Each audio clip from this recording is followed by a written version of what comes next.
ਗੁਰਬਖਸ਼ ਸਿੰਘ ਪ੍ਰੀਤਲੜੀ ਜੀਵਨ ਅਤੇ ਰਚਨਾ। ਗੁਰਬਖਸ਼ ਸਿੰਘ ਪ੍ਰੀਤਲੜੀ ਨੇ ਪੰਜਾਬੀ ਵਾਰਤਕ ਨੂੰ ਧਾਰਮਿਕ ਤੰਗ ਦਾਇਰੇ ਵਿੱਚੋਂ ਕੱਢ ਕੇ ਖੁੱਲ੍ਹੇ ਵਾਯੂਮੰਡਲ ਵਿੱਚ ਲਿਆ ਖੜ੍ਹਾ ਕੀਤਾ ਹੈ। ਇਹਨਾਂ ਨੇ ਪੰਜਾਬੀ ਵਾਰਤਕ ਦੇ ਮੂੰਹ ਮੁਹਾਂਦਰੇ ਨੂੰ ਸਵਾਰਨ ਵਿੱਚ ਸਭ ਤੋਂ ਵੱਧ ਹਿੱਸਾ ਪਾਇਆ ਹੈ।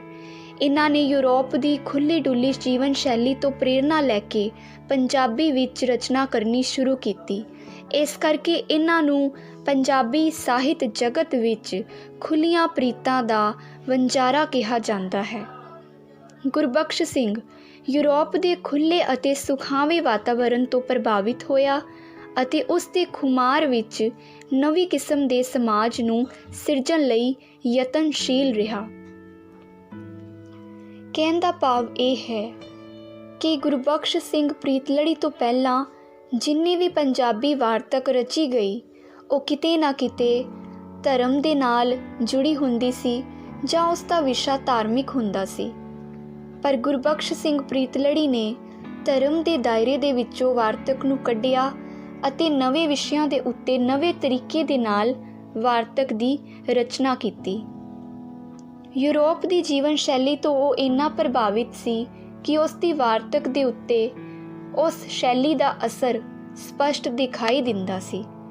ਪੰਜਾਬੀ ਦੇ ਇਸ ਸੁਹਿਰਦ ਵਾਰਤਕਕਾਰ ਦਾ ਜਨਮ 26 ਅਪ੍ਰੈਲ 1895 ਈਸਵੀ ਨੂੰ ਸਰਦਾਰ ਪਿਸ਼ੌਰ ਸਿੰਘ ਦੇ ਘਰ ਸਿਆਲਕੋਟ ਵਿੱਚ ਹੋਇਆ। ਆਪ ਨੇ ਸਿਆਲਕੋਟ, ਲਾਹੌਰ, ਰੁੜਕੀ ਅਤੇ ਮਿਸ਼ੀਗਨ ਵਿੱਚ ਵਿੱਦਿਆ ਪ੍ਰਾਪਤ ਕੀਤੀ। ਇੰਜੀਨੀਅਰਿੰਗ ਦੀ ਡਿਗਰੀ ਪ੍ਰਾਪਤ ਕਰਨ ਤੋਂ ਉਪਰੰਤ ਪਹਿਲਾਂ ਇੱਕ ਅਮਰੀਕੀ ਫੌਲਾਦ ਕੰਪਨੀ ਅਤੇ ਬਾਅਦ ਵਿੱਚ ਭਾਰਤ ਆ ਕੇ ਮੱਧ ਭਾਰਤੀ ਰੇਲਵੇ ਵਿੱਚ ਨੌਕਰੀ ਕੀਤੀ। ਲਗਨ ਅਤੇ ਝੁਕਾਅ ਸਾਹਿਤ ਵੱਲ ਹੋਣ ਕਰਕੇ ਇਹਨਾਂ ਨੇ ਛੇਤੀ ਹੀ ਨੌਕਰੀ ਤੋਂ ਛੁਟਕਾਰਾ ਪਾ ਲਿਆ ਅਤੇ ਨਿਰੋਲ ਸਾਹਿਤ ਸਿਰਜਣਾ ਵਿੱਚ ਜੁਟ ਗਏ। 1933 ਵਿੱਚ ਆਪਣੇ ਵਿਚਾਰਾਂ ਨੂੰ ਪਾਠਕਾਂ ਨਾਲ ਸਾਂਝਾ ਕਰਨ ਲਈ ਪ੍ਰੀਤਲੜੀ ਮਾਸਿਕ ਪੱਤਰ ਆਰੰਭ ਕੀਤਾ। ਆਪਣੇ ਸੁਪਨੇ ਨੂੰ ਸਾਕਾਰ ਕਰਨ ਲਈ ਅਟਾਰੀ ਨੇੜੇ ਪ੍ਰੀਤਨਗਰ ਵਸਾਇਆ। ਜੋ ਇਹਨਾਂ ਨੇ ਪ੍ਰੀਤਲੜੀ ਮਾਸਿਕ ਪੱਤਰ ਆਰੰਭ ਕੀਤਾ ਸੀ ਉਹ ਇੰਨਾ ਜ਼ਿਆਦਾ ਪ੍ਰਸਿੱਧ ਹੋਇਆ ਕਿ ਇਹਨਾਂ ਦੇ ਨਾਮ ਦੇ ਨਾਲ ਪ੍ਰੀਤਲੜੀ ਹਮੇਸ਼ਾ ਲਈ ਜੁੜ ਗਿਆ। ਗੁਰਬਖਸ਼ ਸਿੰਘ ਨੇ ਸਾਰੇ ਯੂਰਪ, ਅਮਰੀਕਾ, ਰੂਸ, ਚੀਨ, ਪੂਰਬ ਤੇ ਮੱਧ ਏਸ਼ੀਆ ਦੇ ਕਈ ਦੇਸ਼ਾਂ ਦੀ ਯਾਤਰਾ ਕੀਤੀ। ਗੁਰਬਖਸ਼ ਸਿੰਘ ਅੱਧੀ ਸਦੀ ਤੱਕ ਪੰਜਾਬੀ ਸਾਹਿਤ ਜਗਤ 'ਤੇ ਬੋਹੜ ਵਾਂਗ ਛਾਇਆ ਰਿਹਾ ਕਿਉਂਕਿ ਇਹਨਾਂ ਨੇ ਸੰਸਾਰ ਦੇ ਕਈ ਵੱਡੇ ਵੱਡੇ ਦੇਸ਼ਾਂ ਦੀ ਯਾਤਰਾ ਕੀਤੀ ਸੀ। ਇਸ ਲਈ ਇਹਨਾਂ ਦੀ ਸੋਚ ਦਾ ਦਾਇਰਾ ਵਿਸ਼ਾਲ ਹੋਣਾ ਲਾਜ਼ਮੀ ਸੀ। ਗੁਰਬਖਸ਼ ਸਿੰਘ ਦੀ ਸਾਹਿਤਕ ਘਾਲਣਾ ਦੀ ਭਰਪੂਰ ਸ਼ਲਾਘਾ ਹੋਈ। ਇਹਨਾਂ ਨੂੰ ਭਾਰਤੀ ਸਾਹਿਤ ਅਕਾਦਮੀ, ਪੰਜਾਬ ਸਰਕਾਰ, ਪੰਜਾਬੀ ਲੇਖਕ ਸਭਾ, Soviet land Nehru award committee ਅਤੇ ਅਨੇਕਾਂ ਹੋਰ ਸਾਹਿਤਕ ਸੰਸਥਾਵਾਂ ਵੱਲੋਂ ਪੁਰਸਕਾਰ ਅਤੇ ਸਨਮਾਨ ਮਿਲੇ। ਇਹਨਾਂ ਦੇ 75ਵੇਂ ਜਨਮ ਦਿਨ ਦੇ ਮੌਕੇ 'ਤੇ ਪੰਜਾਬੀ ਲੇਖਕਾਂ ਵੱਲੋਂ ਇੱਕ ਅਭਿਨੰਦਨ ਗ੍ਰੰਥ ਪੇਸ਼ ਕੀਤਾ ਗਿਆ। ਗੁਰਬਖਸ਼ ਸਿੰਘ ਲੰਮੇ ਸਮੇਂ ਤੱਕ ਭਾਰਤੀ ਸਾਹਿਤ ਅਕਾਦਮੀ ਦੀ ਜਨਰਲ ਕੌਂਸਲ ਦੇ ਮੈਂਬਰ ਰਹੇ। ਦਸੰਬਰ 1977 ਵਿੱਚ ਆਪ ਸਦੀਵੀ ਵਿਛੋੜਾ ਦੇ ਗਏ। ਗੁਰਬਖਸ਼ ਸਿੰਘ ਨੇ ਪੰਜਾਬੀ ਵਾਰਤਕ ਵਿੱਚ ਪ੍ਰਚਲਿਤ ਪਰੰਪਰਾਗਤ ਵਹਿਮਾਂ ਭਰਮਾਂ ਅਤੇ ਧਾਰਮਿਕ ਅੰਧ ਵਿਸ਼ਵਾਸ ਤੋਂ ਪਰਦਾ ਚੁੱਕ ਕੇ ਪੰਜਾਬੀ ਪਾਠਕਾਂ ਨੂੰ ਨਵੀਂ ਸੇਧ ਦਿੱਤੀ ਅਤੇ ਧਾਰਮਿਕ ਵਿਸ਼ਵਾਸ ਨੂੰ ਵਿਗਿਆਨਕ ਸੱਚ ਨਾਲ ਜੋੜਿਆ। ਕਹਿਣ ਦਾ ਭਾਵ ਇਹ ਹੈ ਕਿ ਜੋ ਪੰਜਾਬੀ ਵਾਰਤਕ ਵਿੱਚ ਵਹਿਮ ਭਰਮ ਜਾਂ ਅੰਧ ਵਿਸ਼ਵਾਸ ਹੁੰਦੇ ਸਨ ਉਹਨਾਂ ਨੂੰ ਖੁੱਲ੍ਹ ਕੇ ਪੇਸ਼ ਕੀਤਾ ਅਤੇ ਜਦੋਂ ਵੀ ਧਰਮ ਦੀ ਗੱਲ ਕੀਤੀ ਹੈ ਜਾਂ ਧਰਮ ਨੂੰ ਵਿਸ਼ੇ ਵਜੋਂ ਆਪਣੀ ਵਾਰਤਕ ਦੇ ਵਿੱਚ ਪੇਸ਼ ਕੀਤਾ ਹੈ ਉਦੋਂ ਗੁਰਬਖਸ਼ ਸਿੰਘ ਪ੍ਰੀਤਲੜੀ ਨੇ ਕੋਈ ਨਾ ਕੋਈ ਤਰਕ, ਕੋਈ ਨਾ ਕੋਈ ਲੌਜਿਕ ਦਿੱਤਾ ਹੈ। ਸ਼ੁਰੂ ਵਿੱਚ ਇਹਨਾਂ ਦੀ ਨਵੀਂ ਸੋਚ ਦੀ ਕਈ ਧਾਰਮਿਕ ਕੱਟੜਪੰਥੀਆਂ ਨੇ ਆਲੋਚਨਾ ਵੀ ਕੀਤੀ।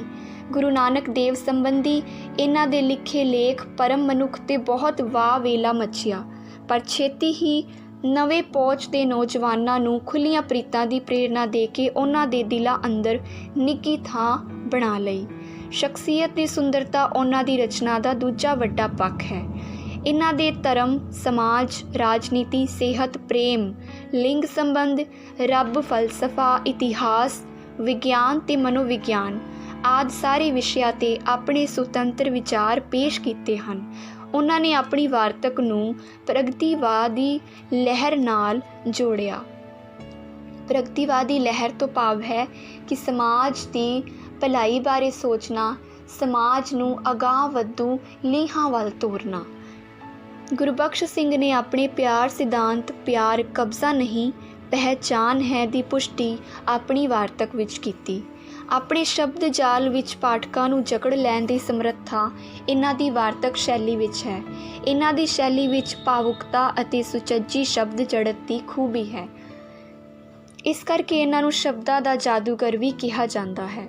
ਇਹ ਸ਼ਬਦਾਂ ਦਾ ਪ੍ਰਯੋਗ ਇਸ ਤਰੀਕੇ ਨਾਲ ਕਰਦੇ ਸੀ ਕਿ ਕੋਈ ਪਾਠਕ ਜਦੋਂ ਇਹਨਾਂ ਦੀ ਵਾਰਤਕ ਨੂੰ ਪੜ੍ਹਦਾ ਹੈ ਤਾਂ ਆਪਣੇ ਆਪ ਹੀ ਇਹਨਾਂ ਦੀ ਵਾਰਤਕ ਵੱਲ ਖਿੱਚਿਆ ਚਲਾ ਜਾਂਦਾ ਹੈ। ਇਹਨਾਂ ਦੇ ਸ਼ਬਦਾਂ ਦੇ ਵਿੱਚ ਇਤਨੀ ਖੂਬਸੂਰਤੀ ਵੇਖਣ ਨੂੰ ਮਿਲਦੀ ਹੈ। ਆਪਣੀ ਮਾਸਿਕ ਪੱਤਰਿਕਾ ਪ੍ਰੀਤ ਲੜੀ ਨਾਲ ਇਹਨਾਂ ਨੇ ਪੱਤਰਕਾਰੀ ਨੂੰ ਇੱਕ ਨਵੀਂ ਦਿਸ਼ਾ ਦਿੱਤੀ। ਇਹ ਮਾਸਿਕ ਪੱਤਰਿਕਾ ਨੇ ਬਾਅਦ ਵਿੱਚ ਇੱਕ ਸੰਸਥਾ ਦਾ ਰੂਪ ਧਾਰਨ ਕੀਤਾ। ਇਹਨਾਂ ਦੀ ਰਚਨਾ ਦਾ ਇੱਕ ਸ਼ਬਦ ਪ੍ਰੀਤ ਲੜੀ ਰਾਹੀਂ ਪੰਜਾਬੀ ਪਾਠਕਾਂ ਤੱਕ ਪੁੱਜਦਾ ਰਿਹਾ।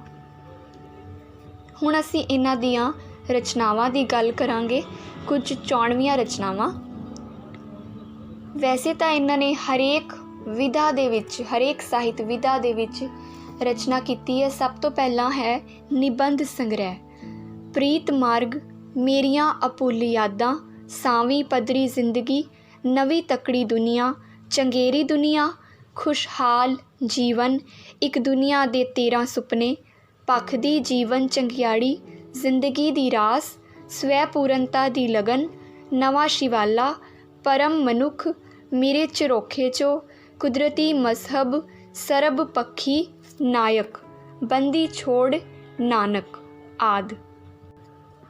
ਕਹਾਣੀ ਸੰਗ੍ਰਹਿ, ਅਨੋਖੇ ਤੇ ਇਕੱਲੇ, ਨਾਗਪ੍ਰੀਤ ਦਾ ਜਾਦੂ, ਅਸਮਾਨੀ ਮਹਾਨਦੀ, ਵੀਣਾ ਵਿਨੋਦ, ਪ੍ਰੀਤ ਕਹਾਣੀਆਂ, ਪ੍ਰੀਤਾਂ ਦੀ ਪਹਿਰੇਦਾਰ, ਭਾਬੀ ਮੈਣਾ, ਸ਼ਬਨਮ, ਇਸ਼ਕ ਜਿਨ੍ਹਾਂ ਦੀ ਹੱਡੀ ਰਚਿਆ, ਜ਼ਿੰਦਗੀ ਵਾਰਸ ਹੈ, ਰੰਗ ਸਹਿਕਦਾ ਦਿਲ।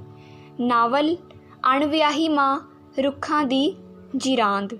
ਨਾਟਕ ਅਤੇ ਇਕਾਂਗੀ ਸੰਗ੍ਰਹਿ, ਰਾਜਕੁਮਾਰੀ ਲਤਿਕਾ, ਪ੍ਰੀਤਮਣੀ, ਪੂਰਬ ਪੱਛਮ, ਪ੍ਰੀਤ ਮੁਕਟ, ਸਾਡੀ ਹੋਣੀ ਦਾ ਲਿਸ਼ਕਾਰਾ, ਆਤਮ ਕਥਾ, ਮੇਰੀ ਜੀਵਨ ਕਹਾਣੀ, ਮੰਜ਼ਿਲ ਦਿਸ ਪਈ।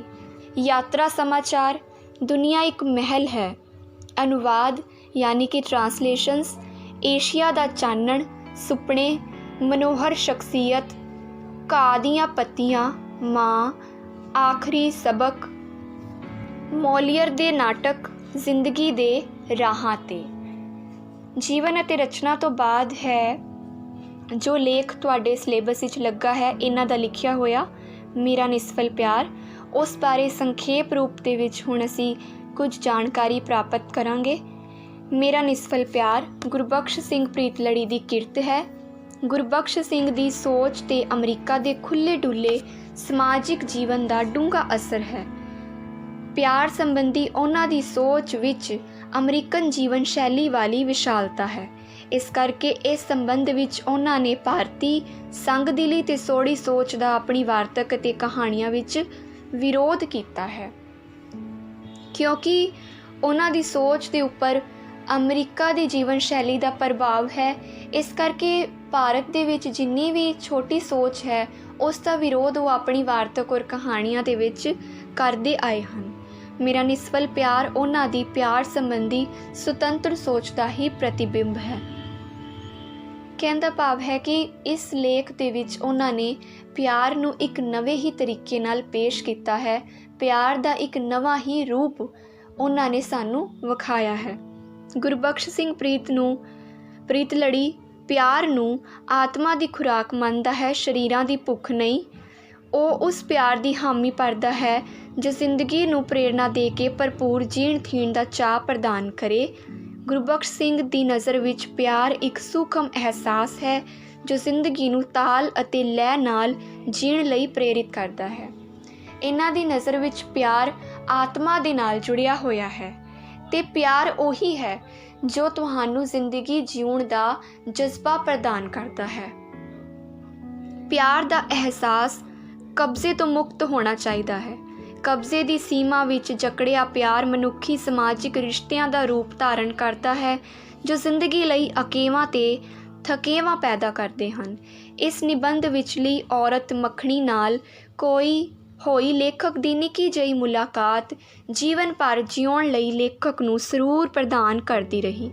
ਮੱਖਣੀ ਦਾ ਅਹਿਸਾਸ ਲੇਖਕ ਲਈ ਕਿਸੇ ਰਿਸ਼ਤੇ ਦਾ ਮੁਹਤਾਜ ਨਹੀਂ। ਉਸ ਦੀ ਦਿੱਤੀ ਹੋਈ ਨਿੱਕੀ ਤੋਂ ਨਿੱਕੀ ਚੀਜ਼ ਨੂੰ ਲੇਖਕ ਕਿੰਨੇ ਚਾਅ ਨਾਲ ਸੰਭਾਲ ਕੇ ਰੱਖਦਾ ਹੈ। ਰੇਲਵੇ ਸਟੇਸ਼ਨ 'ਤੇ ਮੱਖਣੀ ਦਾ ਗੱਡੀ ਵਿੱਚ ਨਾ ਆਉਣਾ ਕਿਸ ਤਰ੍ਹਾਂ ਮਾਯੂਸੀ ਅਤੇ ਉਦਾਸੀ ਦਾ ਕਾਰਨ ਬਣਦਾ ਹੈ। ਇੰਜ ਜਾਪਦਾ ਹੈ ਕਿ ਗੁਰਬਖਸ਼ ਸਿੰਘ ਦਾ ਮੱਖਣੀ ਲਈ ਪਿਆਰ ਨਿਸਫਲ ਹੋ ਕੇ ਵੀ ਸਫਲ ਹੈ। ਪਿਆਰ ਦੇ ਵਿਸ਼ੇ 'ਤੇ ਲਿਖਣ ਸਮੇਂ ਗੁਰਬਖਸ਼ ਸਿੰਘ ਦੀ ਸ਼ੈਲੀ ਵਿੱਚ ਕਹਿਰਾਂ ਦੀ ਭਾਵੁਕਤਾ ਅਤੇ ਵੇਗ ਆ ਜਾਂਦਾ ਹੈ। ਛੋਟੇ ਛੋਟੇ ਵਾਕਾਂ ਕਾਰਨ ਇਸ ਲੇਖ ਦੀ ਕਾਵਮਈ ਵਾਰਤਕ ਸ਼ੈਲੀ ਹੋਰ ਵੀ ਖੂਬਸੂਰਤ ਦਿਖਾਈ ਦਿੰਦੀ ਹੈ। ਧੰਨਵਾਦ।